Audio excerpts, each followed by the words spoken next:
Lucinta Luna sebut sudah 2 kali operasi caesar. Ngaku ketunangan kini mandul. Lucinta Luna kini kembali menuai sorotan publik setelah pertunangannya dengan kekasih, Alan. Yang terbaru, Lucinta Luna kembali membuat heboh dengan pengakuannya yang merupakan wanita tulen dan pernah operasi caesar 2 kali.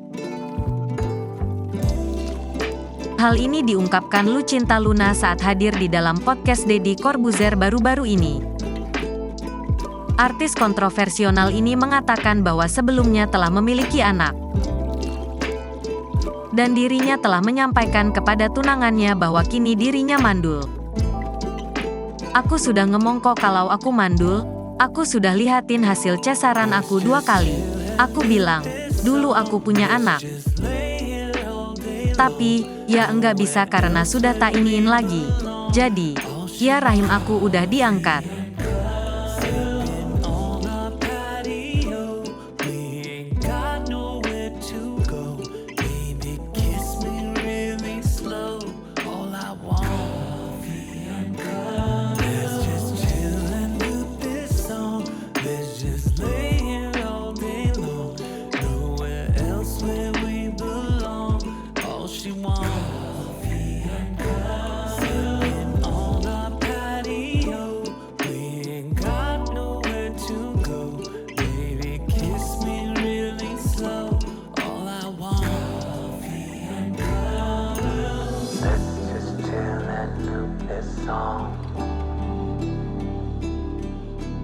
Baby, you're my Babylon.